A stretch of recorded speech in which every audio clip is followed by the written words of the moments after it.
This is Jeremy Swinger from the Rice Trader, just giving a summary of the December 23rd TRT report. It's a pleasure to come back to you after a few weeks of traveling and just give you an update on this market. I want to first off by just saying a happy Christmas and a happy New Year to all of you and all of our clients and friends throughout the world. It's surely been an interesting 2019, and I look to a very prosperous and a good 2020 for all of us. So with that, this is kind of obviously our last report for this year, with us taking December 25th Christmas week off. So let me give you a simple review of where we see the markets. Right now, it'd be interesting because normally around this time markets are a bit slower. That's actually not the case the last few weeks. We've actually seen a bit of an uptake. Prices are up on most markets over this last few weeks, and it's kind of an interesting to see some tick in demand.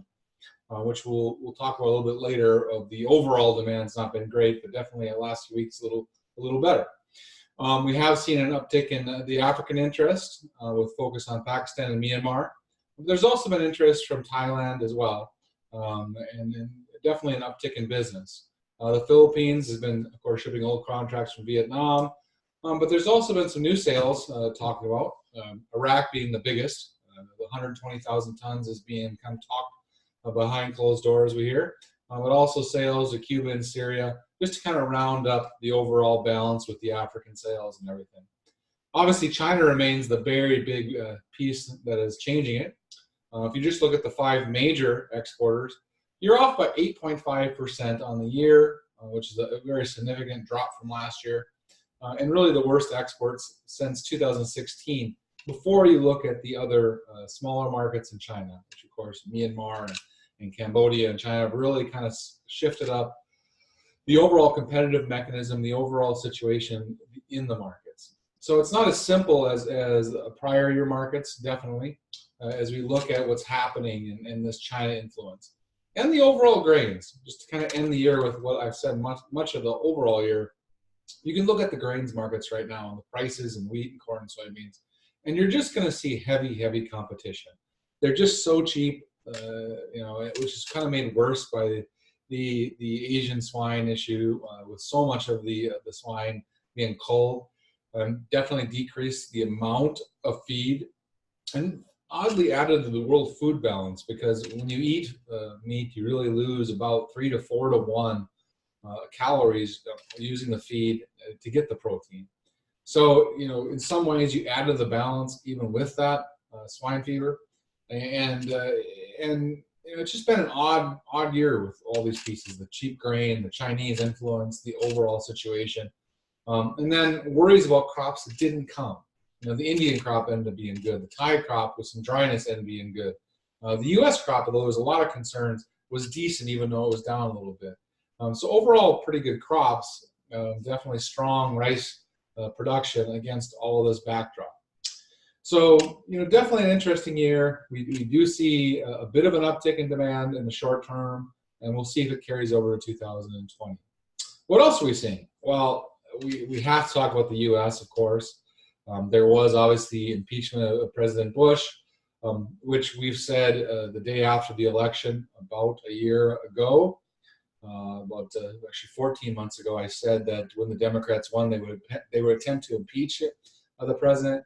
And so it's a very political thing. It was expected in most political circles by us, again, over a year ago. Definitely was going to be a Democrat versus a Republican issue. The overall feel in the U.S. is it's a very political police. It doesn't look, at this point, most Americans are not overtly concerned about it. Very likely to much less than 1% chance that it'll go through Senate. In fact, it's almost a foregone conclusion that the House would do impeachment and the Senate would instantly then reject it. So no real change, no real matter. What I do find very interesting is most pundits are saying that the Democrats are going to get destroyed in the elections over the coming year. They likely will lose the House. They will likely lose the presidency to Trump. And so it's being looked at extremely negative by the overall population, especially in the swing states. So I'm not sure that these had the added effect most people wanted, but surely affecting the global community. And we definitely see this as a political shift that will empower the Trump administration. Added to that, the U.S. has now passed through the House the USMCA, which is the Mexican Trade Agreement. Of course, is a hot topic in an election year that the U.S. players want to go through. What has been kind of forgotten in this a little bit is now that it's finally worth the U.S. politics. There's so many changes that Mexico has to reapprove it, and this is from a Mexican president administration that did run against this, and so it'll be interesting to see if those Mexican politics on that side can be overcome. Sure, the Canadian side is done the way it seems, but it could get a little more interesting and some back and forth negotiations on that piece. Also, in addition to that, the Chinese trade deal is making progress with the U.S. and definitely being moved forward on a lot of levels. So that's kind of the political side of the equation. Politics will play into obviously 2020, whether it be Iraq, whether it be various trade deals, and you have to watch these very closely, these pieces very closely on trade deals and who wins what elections and how the overall effects occur. Outside of that, I'm just going to share my screen here just for a second, and we're going to look at the TRT as we just kind of end this year out. And again, as I always have said throughout these years, I think this is my 70th online YouTube report for you. It's very important to read these first sections. I think it gives a tone of the overall market and a quick snapshot for anybody who just wants to look at the market. Of course, at the bottom, we always show what our specials are for this week. We're doing an update on South Africa and Vietnam. On that kind of note of things I've said, we will be redoing the website in the coming year and very likely redoing the way the TRT is put out. A lot of you have pushed us to change software, and we're definitely listening to that and maybe making it a little bit more graphical as well in the coming year. Of course, this price chart was put in here this year. I like it because you can look by the various brokens and the various pieces and really see a origin-to-origin situation, whether it be Cambodia and Myanmar, and definitely going to add Chinese prices, others in the coming year as well. So as we've said, these are the key highlight points. Again, we've gone to more of a Wall Street Journals type move where you can look at the key pieces for the week without spending too much time and getting to the various details. But getting into some of the details, of course, we've already talked about one of the key pieces, and I'm just going to go down to the prices. You've definitely seen the U.S. flat just because there's not much going on and everybody's off on holidays. But Thai up a bit, Viet up a bit, Pakistan up a bit, and India up a bit. And you haven't seen that very often. So it might be a signal that the 2020 is going to be a little bit of a better year on some levels, and definitely an interesting sign as we move into the coming year. Another graph I'll show you, as I always do, is table 3, of course, just to resize this so you can see it a little better. As I said, we're off 8.5%. Thailand's taken the brunt of this, just in a horrible year, really, for them.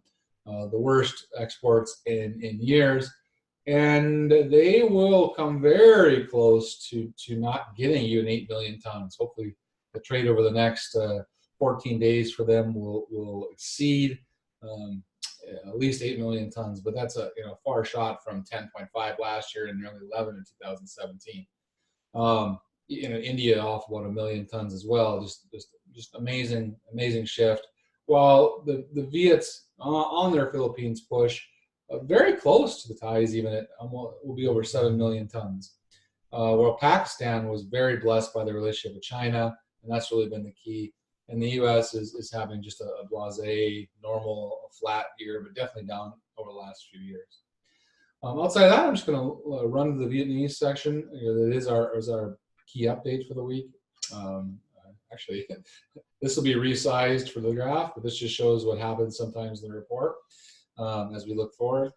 Definitely a very nice update at the end of the year on Vietnam, who's had a significant shift in where and how their business gets done. Definitely down in Africa, up in Asia with the Philippines running.